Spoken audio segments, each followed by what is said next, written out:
Bihar special के class का अगला सीरीज है। इसमें हम बौद्ध धर्म के बारे में देखने वाले हैं और बहुत शॉर्ट में देखेंगे कि 5 मिनट का रिवीजन हो जाएगा आपका। तो देखिए बौद्ध धर्म जो है 600 बीसी में शुरू होता है, ठीक है? और इसको शुरू करने वाले कौन होते हैं? गौतम बुद्ध। गौतम बुद्ध को जो जन्म होता है वो 563 ईसा पूर्व में लुम्बिनी कपिलवस्तु में होता है, ठीक है? तो चलिए आगे देख लेते हैं हम। बचपन का नाम जो इनका होता है वो सिद्धार्थ होता है और इनके पिता का नाम सुधोधन होता है, जो क्या होते हैं? शाक्य के राजा होते हैं, शाक्य कुल के राजा होते हैं। माता इनकी महामाया होती है और मौसी प्रजापति गौतमी। यही प्रजापति गौतमी ने जो है इनका पालन पोषण किया। इनकी विवाह जो है 16 वर्ष की आयु में यशोधरा नाम की लड़की से हो जाती है और उनसे इनका पुत्र जो होता है वो राहुल का जन्म होता है। और राहुल को इन्होंने क्या बोला था? रास्ते का कांटा बोला था, क्योंकि इनका जो तपस्या करने का जो रास्ता था, इनका जो बुद्ध बनने का रास्ता था, उसमें रास्ते का कांटा किसको बोला? राहुल को बोला, ठीक है? तो आइए आगे हम देखते हैं।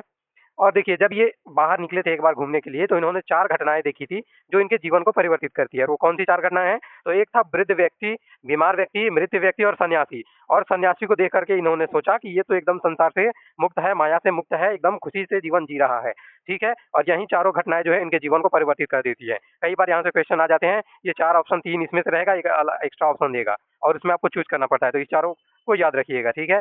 आगे देख लेते हैं हम।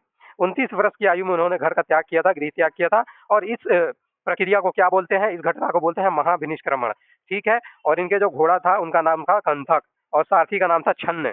वैशाली में सबसे पहले इन्होंने अपना गुरु बनाया किसे? अलार कलाम को और इनसे इन्होंने सांख्य दर्शन की शिक्षा प्राप्त की, ठीक है? तो इतना याद रखिएगा। आगे हम देखते हैं। एकदम शॉर्ट में रिवीजन कर रहे हैं हम लोग, तो इसको ध्यान में रखिएगा। दूसरा, ये राजगिरी पहुंचे, राजगिरी में गुरु रामपुत्र से मिले, ठीक है? उसके बाद उरुवेला बोध गया में गए और निरंजना फल्गु नदी के किनारे, ये दोनों एक ही नदी है, इस नदी के किनारे इन्होंने पीपल के नीचे सुजाता ने इनको खीर दिया। तपस्या के 8वें दिन इनको ज्ञान की प्राप्ति हुई। कितने दिन तपस्या जब ये कर रहे थे पीपल के वृक्ष के नीचे, तो उसके 8वें दिन इनको ज्ञान की प्राप्त हुई। और जब ज्ञान की प्राप्त हुई बुद्ध पूर्णिमा के दिन, वैशाख पूर्णिमा के दिन, इसको बुद्ध पूर्णिमा के नाम से मनाते हैं हम लोग।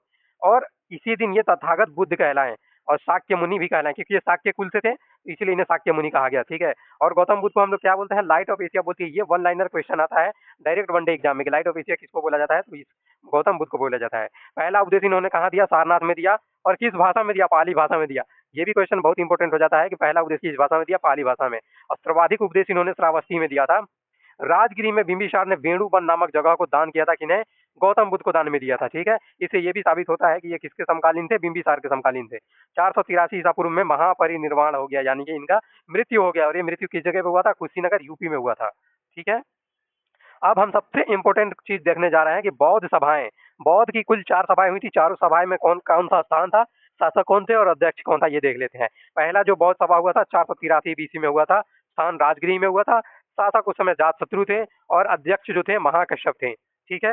दूसरा बौद्ध सभा जो है 100 साल के बाद 383 बीसी में होता है वैशाली में। और वैशाली में कालाशोक के शासन काल में होता है। और कालाशोक के क्यों? क्योंकि जब शिशुनाग वंश की स्थापना होती है तो उन्होंने अपने जो राजधानी थी वो पाटलिपुत्र से हटा करके वैशाली शिफ्ट कर लिया था। इसीलिए जो दूसरा बौद्ध संगीति है वो कहाँ होती है? शिशुनाग वंश के राजधानी वैशाली में होती है। और इस समय इसके अध्यक्ष कौन थे? सर्वकामी थे, ठीक है? तीसरा बौद्ध संगीति जो होता है वो 251 बीसी में होता है पाटलिपुत्र में, अशोक के शासनकाल में होता है। और इस समय के जो अध्यक्ष थे मोगलीपुत्र तिष्ठ थे, ठीक है?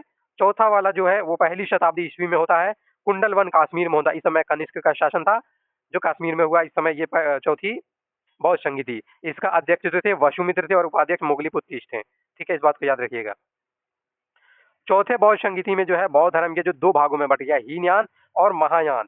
हीनयान वो होते थे जो गौतम बुद्ध को महान पुरुष समझते थे और महायान उनको बोला गया जो गौतम बुद्ध को देवता समझने लगे, ठीक है?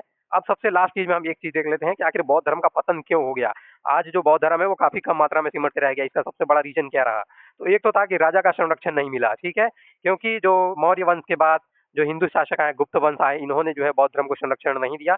इसकी वजह से ये धर्म पतन की तरफ चल पड़ा। और दूसरा जो है इसका जो अष्टांगिक मार्ग था वो काफी कठिन था फॉलो करना।